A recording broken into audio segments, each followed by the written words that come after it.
Magandang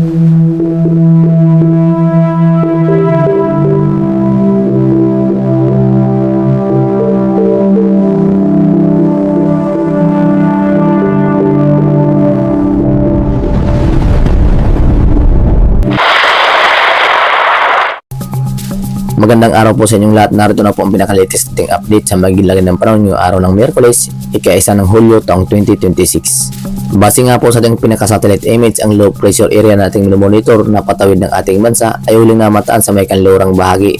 ng ating bansa, especially dito sa may kanlurang bahagi ng Cavite. Sa may karagatan po yan, habang kumikilos nga po pahilagang kanluran, kung saan nagdudulot pa rin nga po ito ng maulap na papurin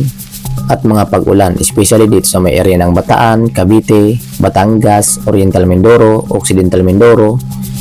including Palawan. Nadulot ka rin po yan ng hanging habagat na patuloy pa rin na umiiral dito sa may kanlurang bahagi ng ating bansa.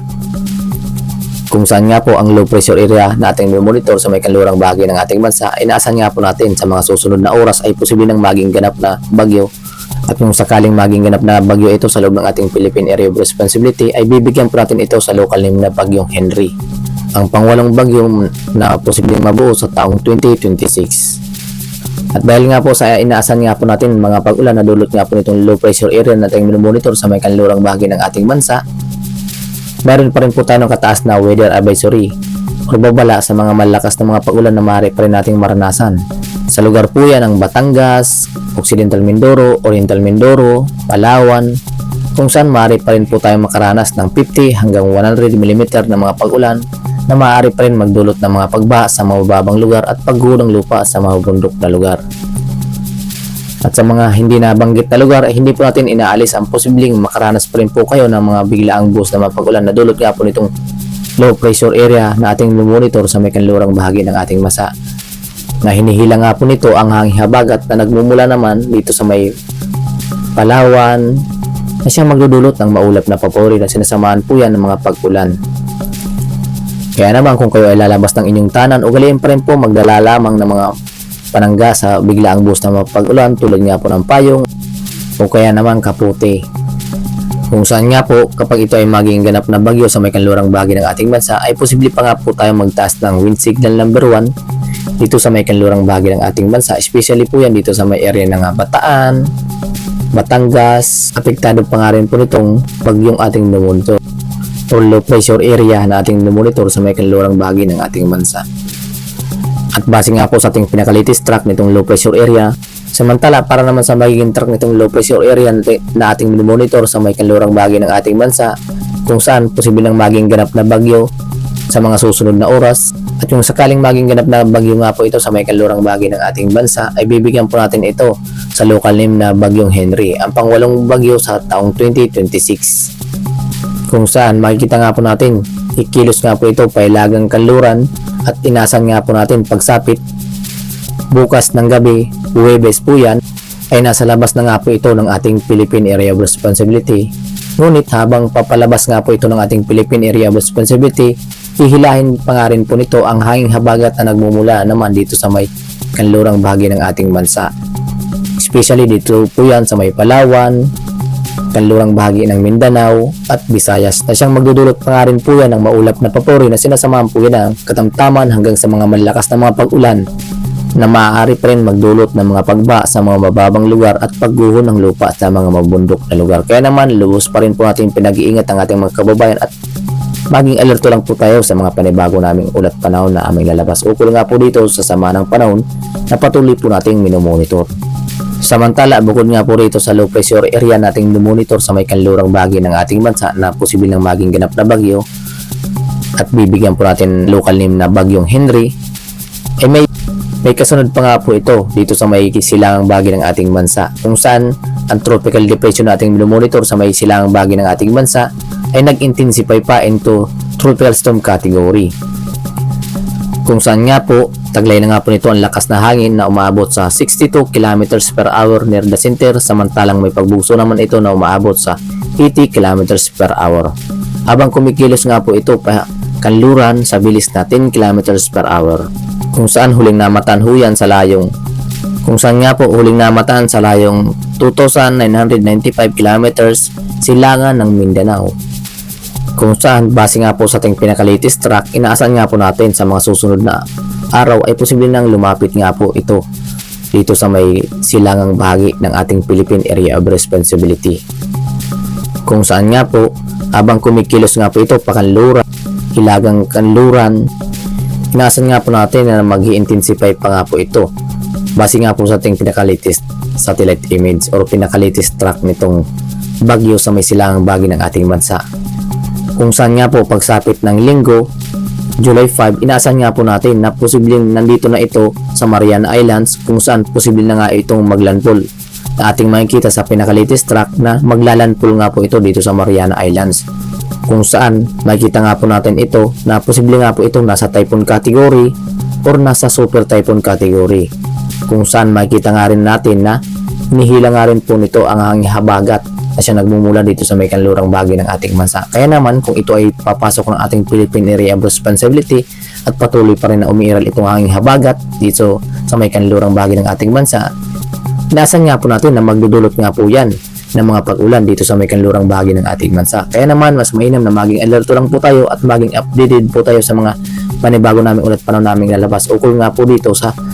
masamang panahon na ating monitor sa may kanlurang bahagi ng ating bansa, kung saan mayroon po tayong inaasahan na kasunod nga po nitong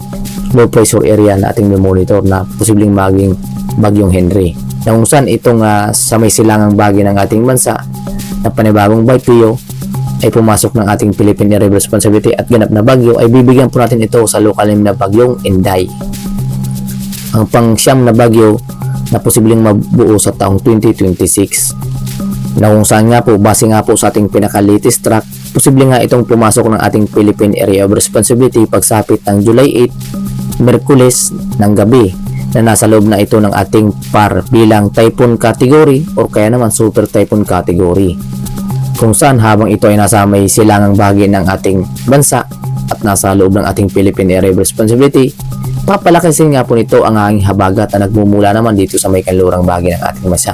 Kaya naman maging alerto po tayo at dahil asahan nga po natin na magdudulot nga po ito ng mga pag-ulan, especially dito sa may area ng Ilocos Norte,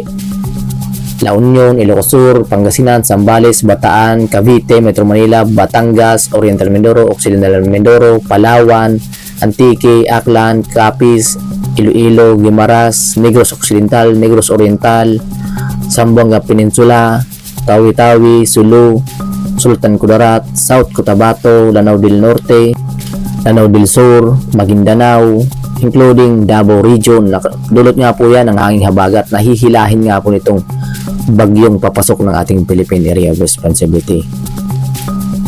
Kaya naman sa susunod na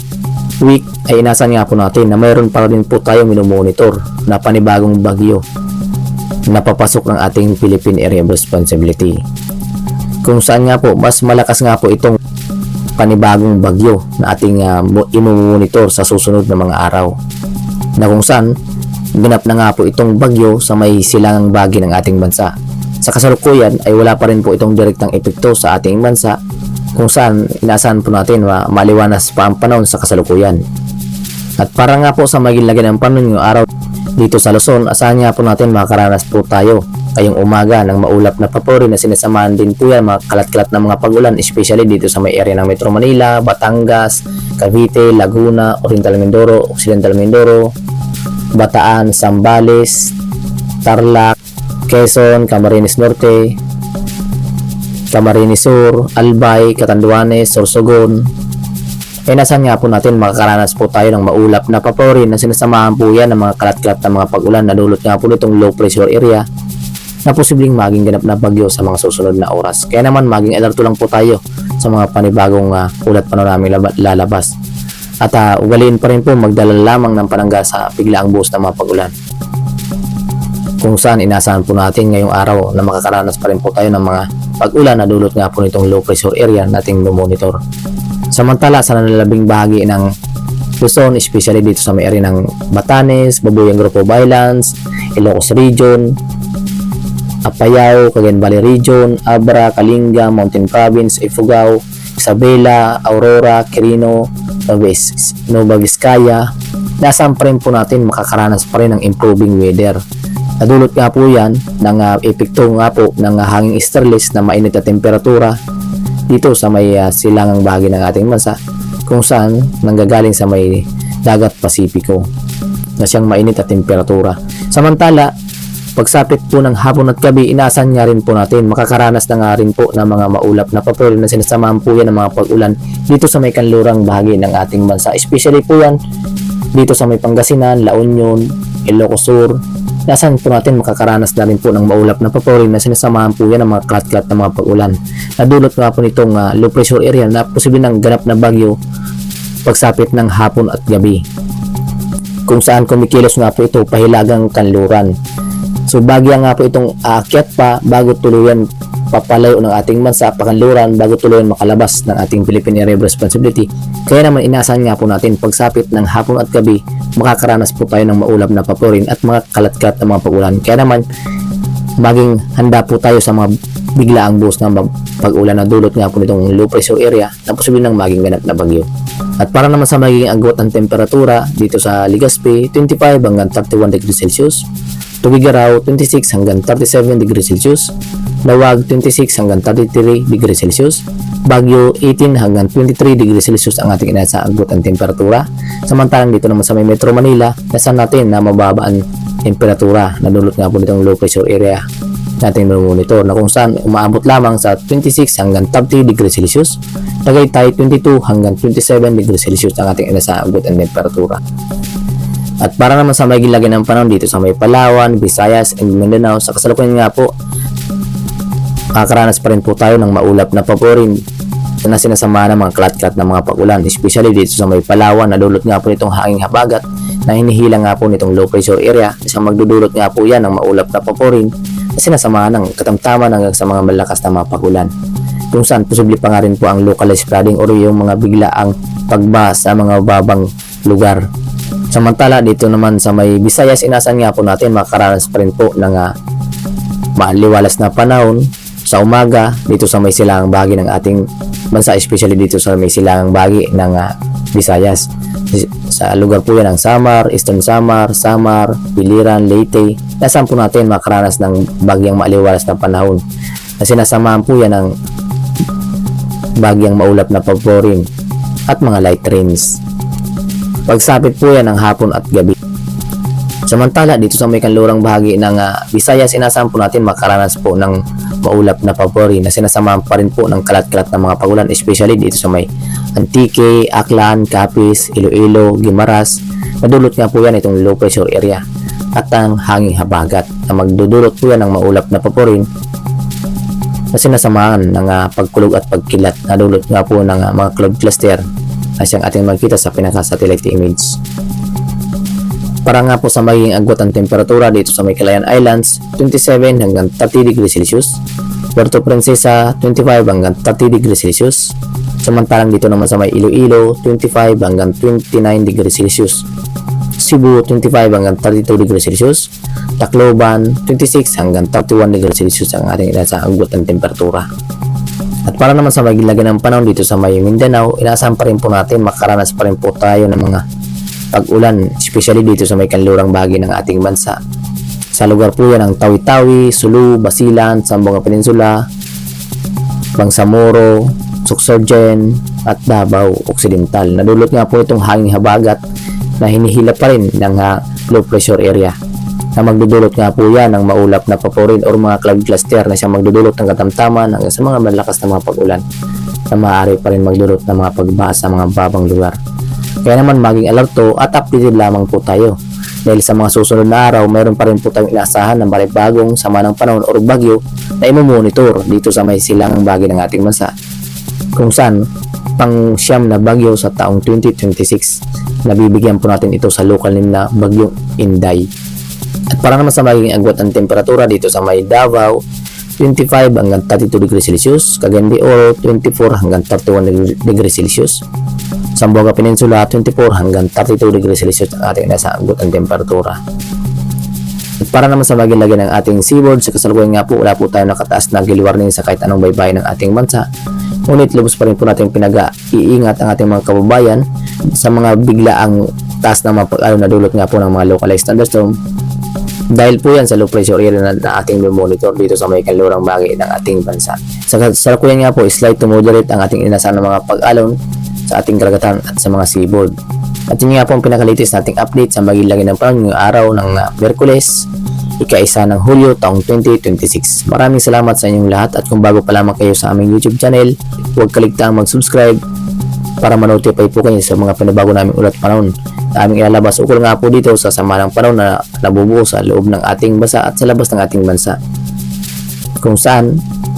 maaaring makaapekto sa ating bansa. At huwag kalimutang mag-share para marami po tayong maabisuhan o mabalaan sa mga panibagong sama ng panahon na nabubuo at posibleng makaapekto sa ating bansa. Maraming salamat and God bless us all.